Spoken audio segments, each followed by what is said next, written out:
This is a humiliating defeat for the government this evening. Prime Minister has twice been defeated and continues with the same policy.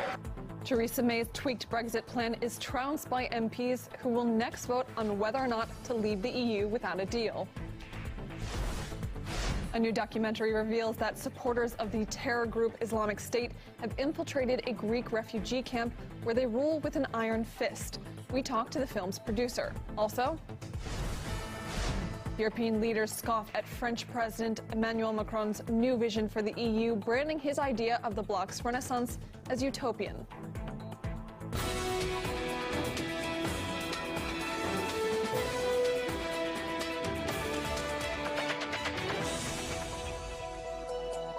A very warm welcome to the program from all of us here at RTHQ in Moscow. Thanks for joining us this hour. We start with live pictures from Westminster and London, where the British Prime Minister is taking questions from MPs. Later on Wednesday, they will vote on whether to exclude the possibility of a no-deal Brexit.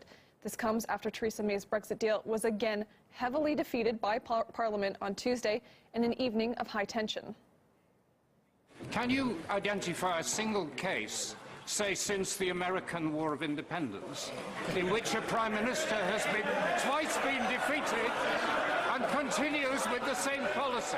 We have a responsibility to end the uncertainty for all our constituents and all our businesses. The Prime Minister's proposal for a motion for tomorrow sounded unclear to me.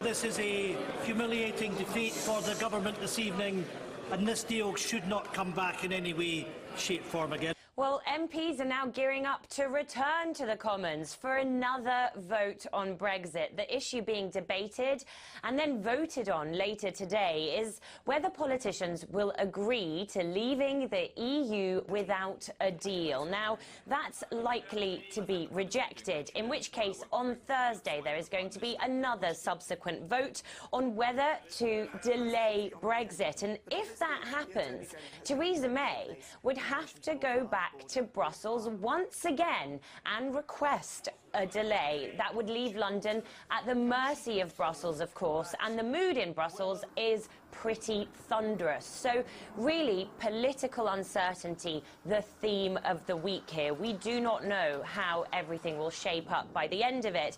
And the turmoil that the country is facing was triggered by another disastrous vote in the House of Commons last night. Politicians united against Theresa May's deal. She tweaked it with Brussels, but not enough, clearly. One politician referred to it as a polished turd in the run-up to the vote, and so she failed to push it through the House of Commons by a second time. She lost by 149 votes. That is a big margin, so she's lost more stature as leader, if that was even possible. And if all that wasn't enough, she lost her voice as well. Take a listen.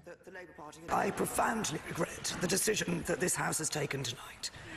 I continue to believe that by far the best outcome is that the United Kingdom leaves the European Union in an orderly fashion with a deal. And that the deal we've negotiated is the best and indeed the only deal available. Therefore, tonight we will table a motion for debate tomorrow to test whether the House supports leaving the European Union without a deal on the 29th of March.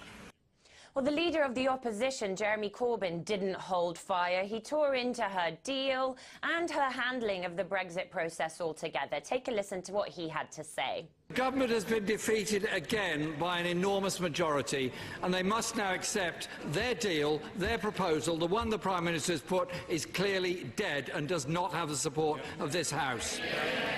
The Prime Minister has run down the clock, and the clock has been run out on her. Maybe it's time instead we had a general election and the people could choose who their government should be. Now, Jeremy Corbyn, he's leader of the opposition. He talks about general elections all the time. But, of course, this time it's different. It's no longer outside the realm of possibility. Really, all the options are on the table. Theresa May is a weakened leader.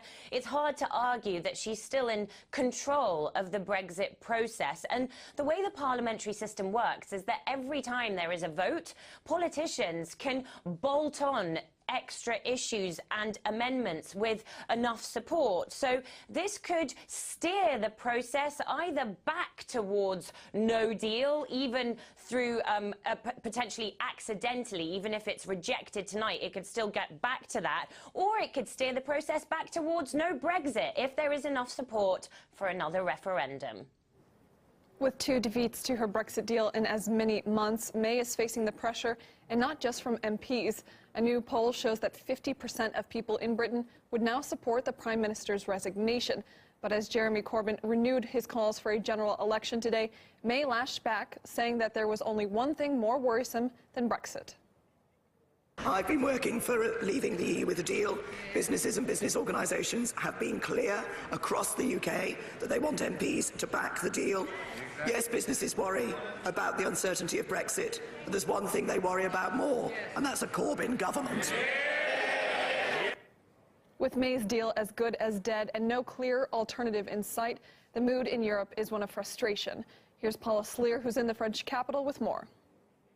There's a lot of frustration and dismay across Europe. We are hearing from the European Council President Donald Tusk, who has said that he expects there to be a credible reason given for any delay to Brexit. In a statement issued by his spokesperson, Tusk said that the EU has done all it can to reach a good deal, and that it gave additional assurances back in December, January, and also before this latest UK vote. And it's difficult to see what else it could do. These views are echoed across Europe. We're hearing from the Spanish Prime Minister, who says that he regrets the decision of the British Parliament, particularly that it comes despite all the EU efforts to reach the best agreement. From Germany, we're hearing from the Foreign Minister, who says that we're coming closer to a no-deal Brexit. He said, and I'm quoting, that those who reject the deal are playing with the well-being of citizens and the economy in a careless manner. And he urged that these coming days be used in such a way that they avoid a disorderly Brexit. We've also heard from Germany's Europe Minister. Now, he has expressed the frustration that we're feeling across Europe. He says that they are at the very limits of what's bearable, that they've already changed the agreement once to suit Britain, and that they are open to further talks, but it's difficult to know what Britain wants. At this stage, what's much more clear is what Britain does not want. The European Commissioner Oettinger said that the EU will consider a possible extension for a Brexit deadline, but that it really depends on the reasons given. There is a growing expectation that Britain could ask for such an extension. It is obvious that if the Parliament of the United Kingdom asks for an extension, we would be stupid to pull the plug ourselves. In other words, we could tell them, listen, we give you an extra month, we give you 2 months, but no more than that. I mean, if they ask for an extension just for the sake of having an extension with no plans, what guarantees do I have that the situation will be different in a month or 2? There are growing voices against such an extension. Guy Verhofstadt, who is the European Parliament Brexit coordinator, is one of those who's against it. Why we should start to give even a short extension if there is no clear position of the House of Commons. Nigel Farage, the former UKIP leader and currently a member of the European Parliament, is not surprised by the vote. It's a massive, crushing defeat for the government. It represents a total failure of leadership on behalf of Mrs May. I mean, how can it be that Brexiteers like me, who've wanted for a quarter of a century for us to leave the European Union, are against this deal? That's how bad a deal it is. The EU chief Brexit negotiator, Michel Barnier, blamed the UK lawmakers for failing to accept Theresa May's plan. He took to Twitter, in which he said that he was disappointed and that a no-deal preparation was more important now than ever. He also said that the impasse could only be solved inside the UK. Our guests discussed the prospects of Brexit, saying the UK Parliament finds itself in a bit of a rut. I think that we were going to have to delay Brexit in any event, because we've even had the miracle happened and she had won tonight. We simply don't have enough time now between now and the end of the month to put in place all these statutory bits of jigsaw that we need. Now, I think, frankly, that it would be completely crazy of the government to come back for a third time with the same deal, because it would be the identical deal, because Brussels didn't blink, and they're not going to blink. The EU has been inflexible, has refused to change its position.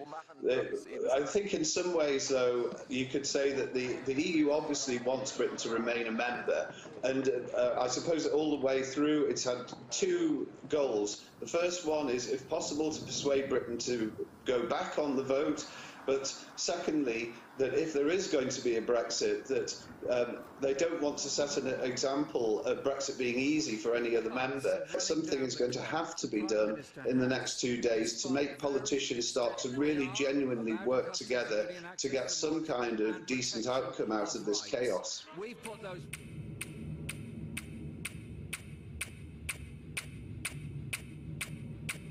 Brexit Countdown on RT.